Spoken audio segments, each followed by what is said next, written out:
영화 설리 허드슨 강의 기적은 2016년 9월 미국에서 개봉한 실화 드라마 영화이다. 클린트 이스트우드 감독이 제작하였고 톰 행크스, 로라 린니, 아론 에크하트 등이 출연한다. 미국 US 에어웨이스 1549편 여객기 불시착 사고 시의 주역인 체슬리 설렌버거 기장의 수기, 하이스트 듀티 원작을 영화로 만들었다. 영화 줄거리. 설리 기장은 엔진을 모두 잃은 여객기를 허드슨 강에 비상 착륙시켜 탑승객 155명 전원을 생존시킨 영웅이다. 그런 그는 악몽을 계속해서 꾸는데 순간적인 판단 착오로 빌딩 숲에 추락하여 대형 참사를 겪는 꿈에 시달린다. 그 후 비상 착륙 사고 조사 과정에서 설리는 공항으로 가지 않고 허드슨에 착륙했는가에 대한 조사를 받던 중 데이터상 좌측 엔진이 최소 주력으로 작동 중이었다는 NTSB 미국 연방교통안전위원회 조사관의 말을 듣고 충격에 빠진다. 자신을 영웅으로 대접하는 언론과 시민들, 자신을 사고의 원인으로 보는 조사관들 사이에서 정말 자신이 옳은 결정을 한 것인지 혼란스러워하며 머릿속에서는 항공기가 뉴욕 도심 한가운데에 추락하는 모습이 계속 연상되는 현상의 악몽을 꾼다. 부기장인 제프 스카일스 또한 조사관들의 태도에 어이없어하며 설리와 같은 증상을 보이고 그의 선택이 아니라면 모두 죽었을 것이라며 반박한다. 제프는 설리 기장이 재빨리 보조동력 장치를 가동했기에 어떻게든 살 수 있었다며 보조동력 장치 가동이 비상대처 가이드라인의 15번째 순위에 있었다는 걸 알고 있느냐고 다그친다. 당신네들의 가이드라인대로 했다면 이미 155명 모두 죽었을 것이라며 설리 기장이 A320 기종을 얼마나 잘 알고 있었는지를 피력한다.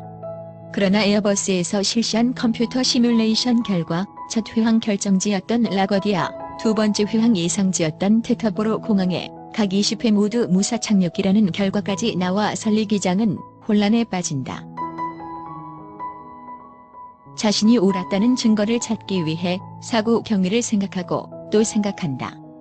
그러던 중 밤 늦은 시각, 사고에 관한 뉴스를 보던 중 무언가를 깨달은 설리는 곧바로 자신과 친분이 있던 직원에게 공청회에서 음성 기록을 듣기 전 조종사가 직접 조종하는 시뮬레이션을 볼 수 있도록 요청한다.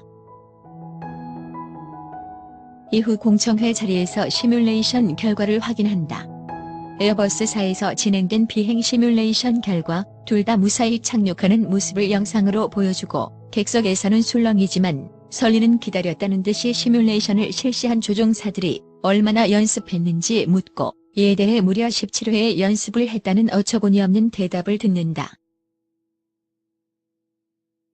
시뮬레이션을 한 조종사들은 17번의 연습을 한 셈이다. 설리와 스카일스는 이런 상황을 가정한 훈련조차도 해본 적이 없었고 게다가 설리와 제프가 겪은 것은 단순 시뮬레이션이 아니고 155명의 목숨을 담보로 하고 있는 실제 상황이었다는 점을 강조한다. 그리고 자신이 사고 당시 어떤 행동을 했는지를 강조하면서 버드 스트라이크 상황에서 시뮬레이션 조종사들이 새와 충돌하자마자 마치 기계처럼 즉시 라과디아나 테터보로로 회항하는 것을 판단했다고 지적하며 인적인 요소가 결여되어 타이밍의 차이가 있음을 지적한다.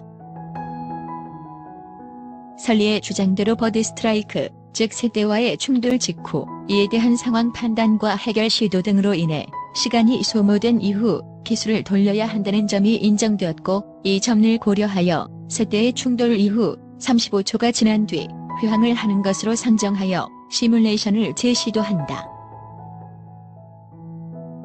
시뮬레이션 결과 라과디아로 회항하는 경우 13번 활주로를 앞둔 상태에서 접근등이 설치된 제방에 추락하고 테터보로로 회항하는 경우는 아예 공항 근처도 못 가보고 도심 한복판에 추락하는 것으로 아주 끔찍한 결과가 나온다. 시뮬레이션에서조차 섬뜩하기 그지없는 GPWS, 대지 접근 경보 장치의 경보음은 계속 들어온다. 즉, 설리의 주장대로 회항이 불가능함은 물론 추가적인 피해까지 발생할 수 있었던 것이다. 뒤이어 CVR 청취에서 설리 기장과 제프 부기장의 놀랍도록 침착한 대처와 판단에 의한 것이었음이 직접 전달되며 청문회 분위기는 더욱 숙연해진다.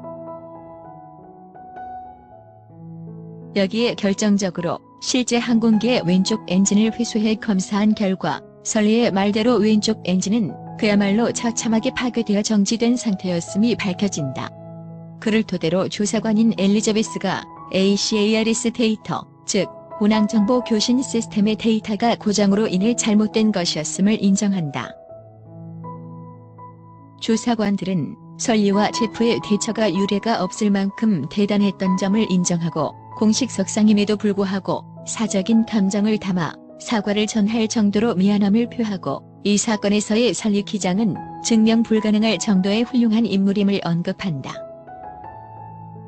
하지만 설리 기장은 자신만이 아닌 승무원과 승객 155명 전원, 관제탑, 페리 승무원, 경찰과 소방당국 등 모두가 있었기에 가능한 일이었다고 공을 돌린다. 그리고 제프는 이런 상황이 다시 일어나게 된다면 이번과는 다른 선택을 할 것이냐는 질문에 물론입니다. 저라면 7월에 할 것 같네요라고 농담을 하자 공청회장이 웃음바다가 되며 영화는 끝난다. 지금까지 영화 설리 허드슨 강의 기적의 줄거리였습니다. 즐겁게 보셨다면 구독과 좋아요를 부탁합니다. 감사합니다.